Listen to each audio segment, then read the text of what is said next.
come. I wish you wouldn't do this, Terry. I said I would, and I will. Come on, hold on to the clipboard. You'll hurt yourself. Rubbish. Alley, hoop.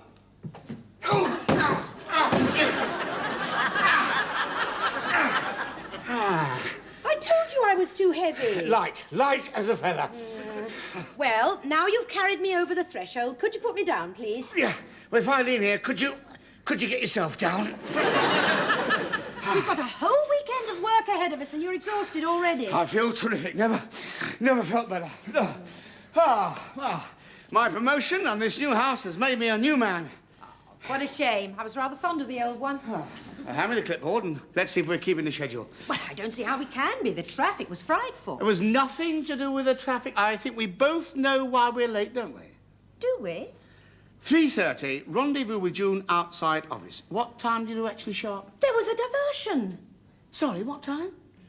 I told you. Henley Street was closed. So I had to go down Market Street, double back up Stamford Road, then reverse the wrong way down a one-way street so I could go the right way round the one-way system. What time did you say you showed up? 4:05. 4:05. I see. 35 minutes late and we're still outside the office. 4:15, crossed from north to south London by way of Waterloo Bridge. What time did we eventually cross?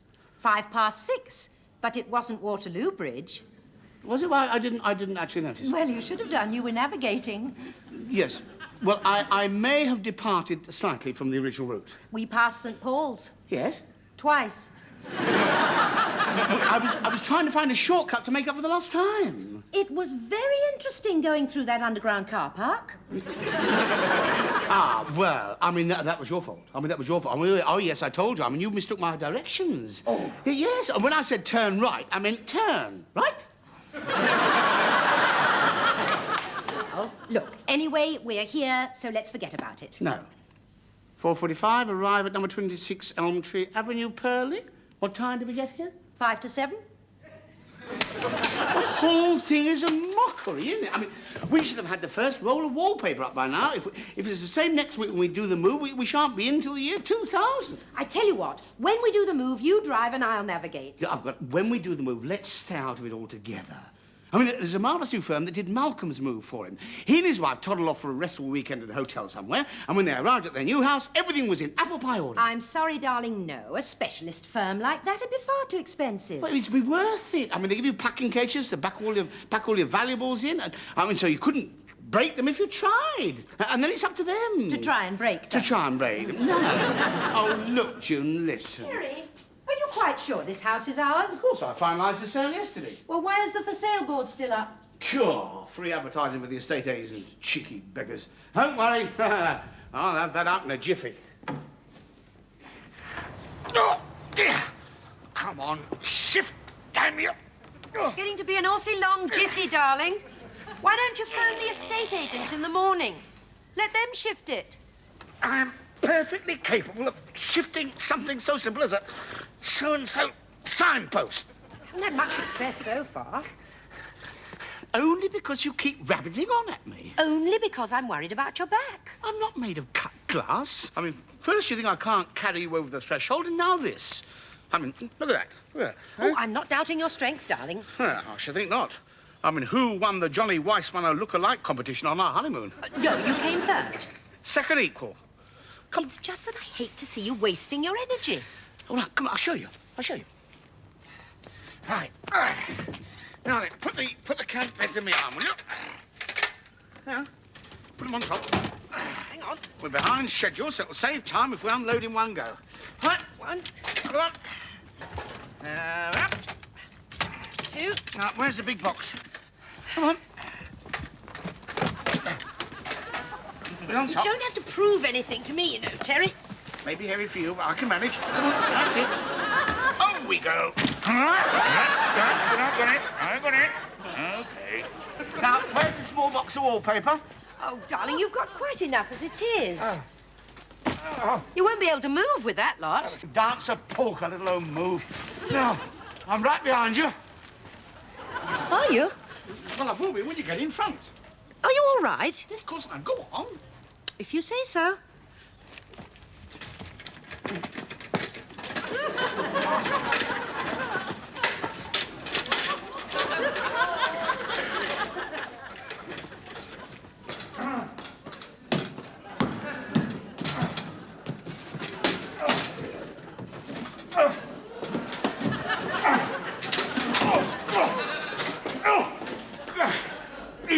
Hi.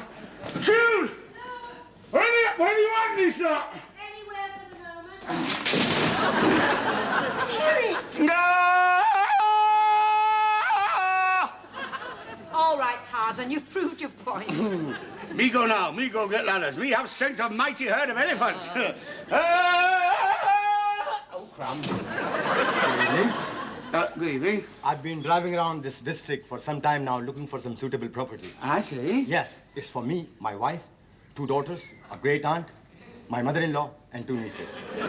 Oh, quite a family. Oh, yes, and quite a big headache, too.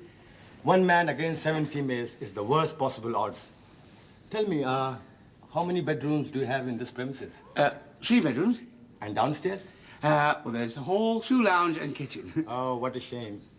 Actually, I was looking for 2 reception rooms so that one could be changed into extra bedroom. Well, there is a box room next to the kitchen. Large enough to have 2 sets of bunk beds. Yeah, I suppose you could squeeze. Look, I'm very flattered by your interest in our property, but I mean, actually, it's not for sale. But there is a sale sign in front garden. Yes. Well, it was for sale, but it's not any longer. I see. Is it because of my color? Good heavens, no. Some of my best friends are awfully coloured. I will offer you whatever asking price is. No, you don't understand. I see. Let's get the facts together. This house is for sale. No.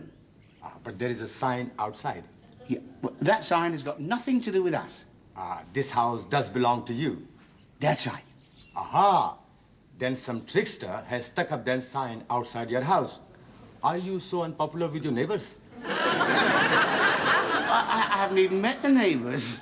Which is why you are so unpopular with them. No, but I'm not unpopular. Fear of unknown lurks at the bottom of every prejudice. The sign in your driveway is obviously a hint. What kind of hint? They want you to move out. I, too, have been the subject of such harassment. But I've only just got here. You must make enemies very quickly. Let me explain. You don't have to explain, and I shall not be reporting to the Reconciliation Board. You what? Now, I know what your neighbors get up to. This property is no longer desirable. After all, I wouldn't want people like that living next door to me. Good day. But I'm not prejudiced. I'm not the least prejudiced. Who are you shouting at? I know, some Indian chap out there accused me of bigotry. Oh, darling, that's ridiculous. I'm the only wife you've got. I said bigotry, not bigamy. I know, it was a joke. Was it? Well, it's all the fault of that flipping sign, and it's coming down right now. I thought you couldn't shift it. When an immovable object like that meets an irresistible force like me, something's gotta give. I hope it's not your back.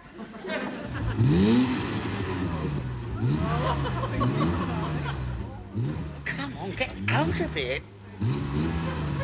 Like it's worse than pulling teeth.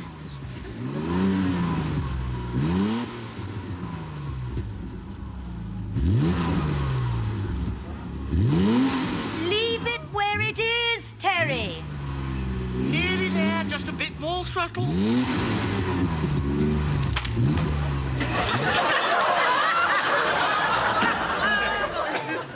Well, at least they'll know it's not for sale anymore.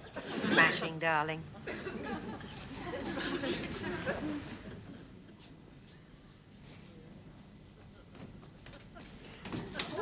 Darling, that's marvellous. You've almost finished the whole wall.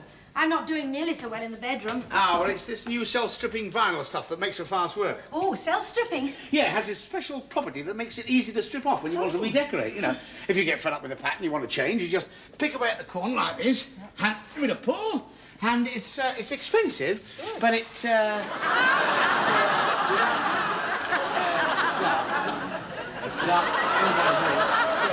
really, in my opinion, it's rubbish, isn't it? Terry, what you doing on the Don't put the light on, Jude. Oh, darling. Your back's gone again. No, people can see. See what? Me. How thrilling for them. No, we haven't got any curtains up, remember? Well, you're perfectly respectable. Well, I know that. I mean, there's a name for people who undress in front of windows. Window dressers? Exhibitionists. Well, darling, you know the old saying, if you got it, flaunt it. I prefer the other old saying. What's that? People who live in glass houses should undress in the dark. Now, pass me my pyjama top. It's there. Well, sling it over. Oh, Terry. Don't be so coy. I'm not being coy. Well, come and get it then. Oh, darling. What? You can be so vain at times. What do you mean vain? Well, sucking in your tongue like that. I'm not sucking my tongue. That's my stomach muscles rippling. Mm. That wasn't a ripple.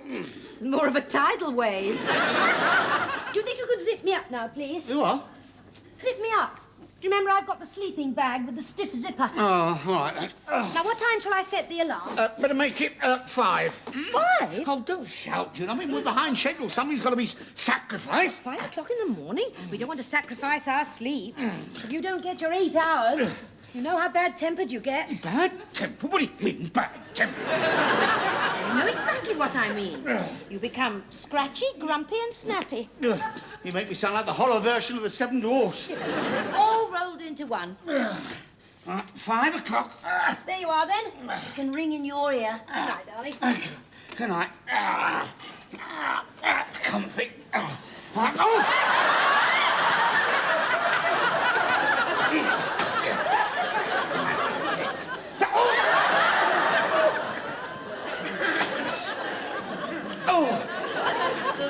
That's better. Anything I've forgotten? Just one thing. What's that? The light. Oh, you do it, darling. I mean, you're nearest. Ah, but my zipper's stiff, remember? All right, but I refuse to get out of this sleeping bag. Be careful, darling. Don't worry, I'm well padded. Mind the clock. Oh! Good night. So how deep is it? 28. Sorry, darling, I didn't quite catch that. 28.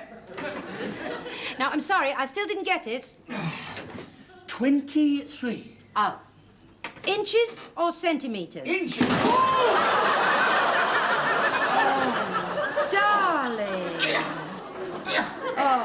Oh, I've been waiting for something like that to happen. Well, I'm sorry. You should have told me. I'd have done it sooner. I'm seeing double. Well, perhaps I ought to do the measuring. No, just divide everything I say by 2. Now, you did say 23 inches. That's right, and it's, Oh, damn. 28 is it. Hang on, I just broke my pencil. There's another pencil in the tool bag. Oh, right. Yeah. Okay. Did you get the width? Yes, 28 inches, wasn't it? And, That's right. Mind your head coming out. Don't worry, once bitten, twice. Oh! Oh! Oh! Of course. You know why you're doing this, don't you? What, you mean moaning? Hurting yourself, breaking things. I'm not doing it on purpose. A psychologist would say you are. You're trying to make sure that you're in no fit state to do the move. And then we'll have to get that firm of yours. Of course, it's all in the subconscious. Yeah, but if I bang my head anymore, my subconscious is all I'll have left. I've got a couple of lumps here the size of ostrich eggs. I think we ought to get a carpenter in. Oh, don't worry, they'll go down eventually. I'm talking about the kitchen. Instead of spending our money on an expensive removal firm, we ought to pull all this lot out and start again, redesign the whole thing from top to bottom. But, June, this is a perfectly adequate kitchen. All it needs is a little rearranging. I mean, take this old dresser there behind. Now, if we put it against that wall over there, you have more depth in the kitchen. We're not keeping this old thing, surely. Oh, June, feel it. I mean, this is none of your cheap plastic laminated wood pulp. I mean, this is a bit of your pretty solid oak, isn't it? I mean...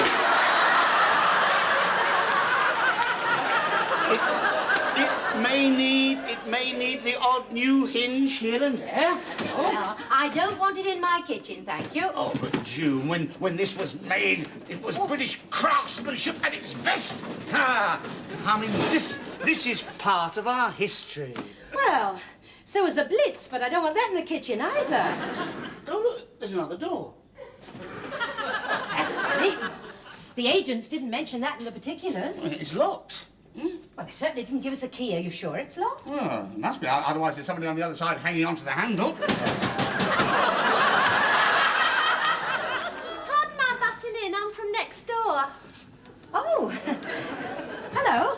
Would this be an opportune moment for me and my husband to pop in and get acquainted? Well, as a matter of fact, we were just taking a little breather. Oh, lovely. We can have a little breather together then. I can't tell you how grateful we both are. For what? For buying this house. I mean, what with the reputation it has, we thought it was going to stay empty forever. Which reputation had you in mind? Yeah, don't tell me the estate agent didn't mention it. Well, actually... Of course they mentioned it. Good heavens, yes. I mean, you don't think we'd buy a house without checking it out properly, do you? You'd be a mug if you didn't. Yes, quite, absolutely would, wouldn't we? Yes. I'll go and get my husband. It shan't be long. Yeah, take your time. What reputation? How the hell do I know? That's something else they didn't put in the particulars. Oh, Terry, what have we bought? We've bought a perfectly decent, smashing house. At a ridiculously low price. It was cheap, wasn't it? Now we know why. It has a reputation. Well, it could be anything. I mean, could be anything from poltergeists to bad drains. Well, we better ask them as soon as they arrive. We certainly will not. We don't want them thinking we're a couple of mugs. No, we'll make up we know all about it, then by subtle probing and intuition, we should be able to ferret out the whole story. Hello. You're the new owners of this palatial Oedipus. Palatial what? Oedipus, edifice, you know, house. Oh, that, yes. Well, welcome to Pearly. Brian Pilbeam of Pilbeam Minicars, Laundrettes and the Frizzy Lizzy Hair Salon. I manage that. Not the only thing she manages either, eh? You met Tina, have you, the little woman, ain't you? He always says that. This is my wife. Oh, yes, we know who you are. Terry and Junie, right? Well, actually... Or do you prefer the more formal Terence? Well, no, I prefer Terry. And I prefer June. And I prefer champagne, eh? I brought these round for you by way of a little thank you, you know? Well, I really shouldn't. I mean, all we've done is to buy a house with some sort of apparently reputation. Oh, it don't bother you none, then? Good heavens, no, we don't give it a second thought. Aren't you afraid you might go the same way as the others? Which particular others? Well, the people that lived here before you. Hey, they did tell you about it before you bought the house, didn't they? Of course they did. My word, of course they did, yes. Well, you've got to admit it's an enema. So what? An enema? An enigma, you know, a mystery. Oh, that, yeah. Don't you think it's a mystery? Oh, absolutely, yes. So, as long as you're not worried about it. Good Lord, no, we're not worried, are we? We're not in the least bit worried, are we, June? No, not at all. Never felt more relaxed. What, in there? Do beg your pardon. Here we go, then. So, what brings you to Pearly? Well, promotion, actually. I've just been made assistant sales manager of Place Safe Limited, you know, the fire extinguisher people. Fire extinguishers, eh? That's right, yeah. Well, don't put yourselves out for us, will you, eh? Don't put yourselves out, fire extinguishers, eh? Oh, God, I must remember that one. Oh, Brian Pilbeam, you kill me sometimes. Isn't it killing June? Yes, deadly. Ladies and gents, raise your glasses. Elm Tree Avenue bids welcome to Terry and Junie. Oh, sorry, June. The new owners of the Nut House.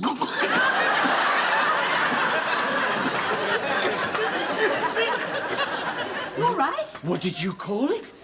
Oh, the Nut House. Oh, I'm sorry. It's a nickname the folk in the street have for this place.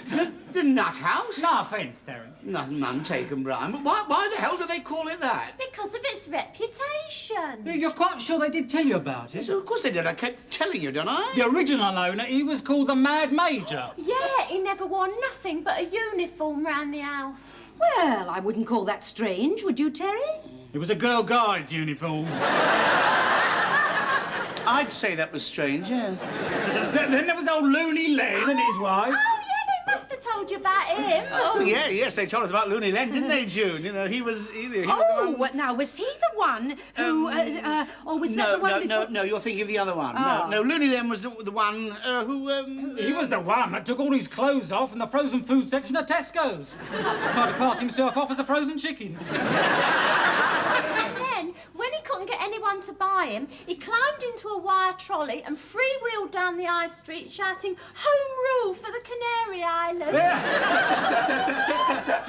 Remember now? It's coming back to me, yes. There's just something about this house. It does things to people's minds. Can't you feel it, Terry? Feel what? The sense of brooding malevolence that hovers like a black shroud over this building. We think it's quite a cosy little place, actually. We did too until the people before you moved in. Oh, yeah, the Fenbys. She was very odd. He was odder. Actually, they were both what you might call, you know. Odd? No, not odd. Oh, what'd you call it again? Strange? No. Eccentric? No, they were... Oh... Demented? No, what's the word I'm after? Balmy, nuts, crackers. No, Brian, what were they again? Methodists. That's it, they were Methodists. Nothing that odd about being a Methodist, surely. She disappeared. The police came and dug up the garden. Well, I hope they come and do it again. It's terribly overgrown. He said she'd gone to visit her mother, but it's my belief she never left this house. Well, perhaps he's in the hidden cupboard. Hello, I don't remember this being here. Well, it was behind the dresser, and there doesn't seem to be a key. A locked hidden cupboard, eh? Yeah, you may be nearer the truth than you imagine, Terry. You got a crowbar? Not on me, no. I'll get one from the garage. We can force it open. Wait a minute, might not be like... I think it's all screwed up. Be like the rest of this house then, won't it, eh? No offence, Terry. None taken, Brian. Don't open that door! She's in there. I know her mouldering body's in there. Are you always this cheery, Tina? That's one screw up. Now, look, when it comes to actually opening up the door, I'll better take charge, Terry. In case the corpse topples out on you, eh? We don't want you flaking out on the kitchen floor with a grisly horror of it all, do we, Junie? I'm not flaking out anywhere. All this talk about corpses and grisly horrors is just hysterical twaddle. Now, stand back while I get this door open. Oh, I can't look. Tell me when it's over. Crikey. Is she there?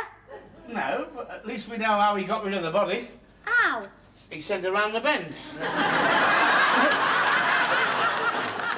Be careful, darling. It doesn't look too safe. Oh, it's only a downstairs loo. Then why'd they go to all the trouble of screwing the door shut? I don't know, perhaps they thought it was possibly a bit dangerous.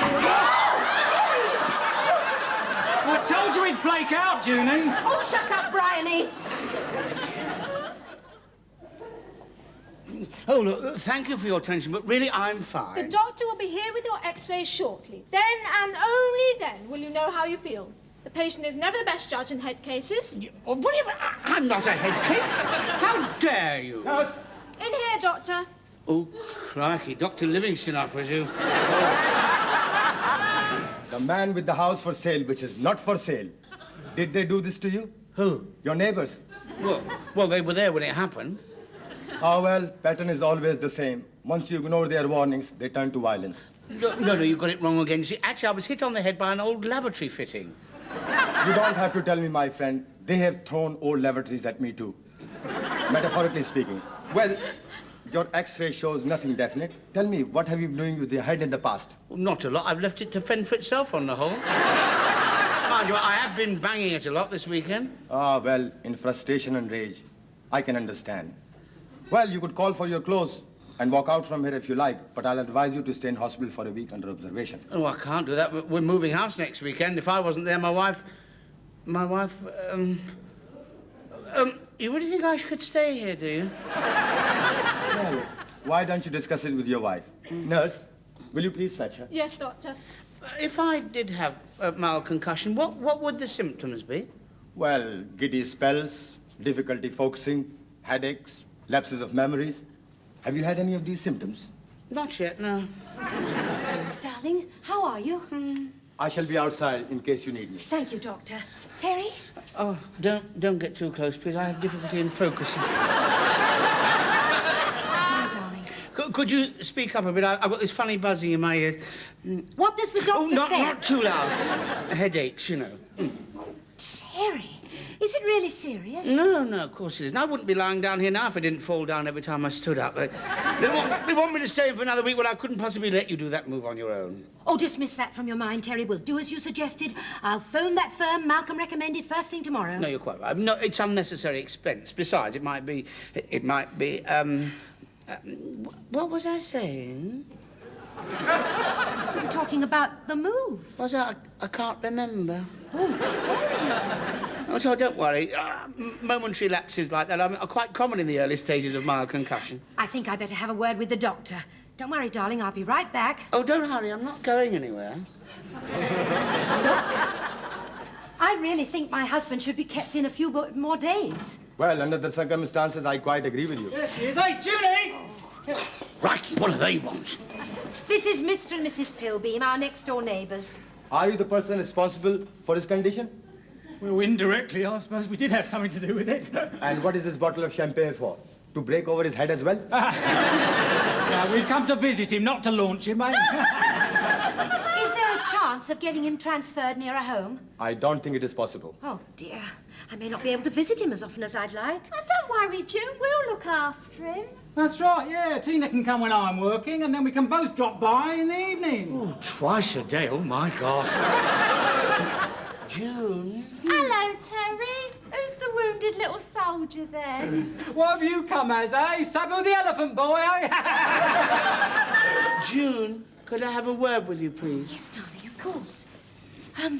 Anything I can get you? Yeah, get my clothes. Go. No wonder everybody went potty living next door to them. What about your concussion? Well, I was exaggerating it just the teensiest little bit. Why? So I could get out of making a move. Oh, you rotter. Now, come on, get my clothes and get me out of here. No, Terry. You're staying put. What? Unless you agree to letting me redo the kitchen. Oh, you wouldn't blackmail a sick man, would you? Oh, darling. Any woman worth her salt would kill for a decent kitchen. All right, you can have your kitchen.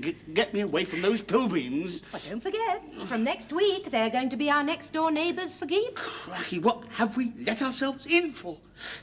Of course, if you're really worried about the future, there's one sure way of finding out. How? Read your bumps. No offence, Terry. None taken, Junie.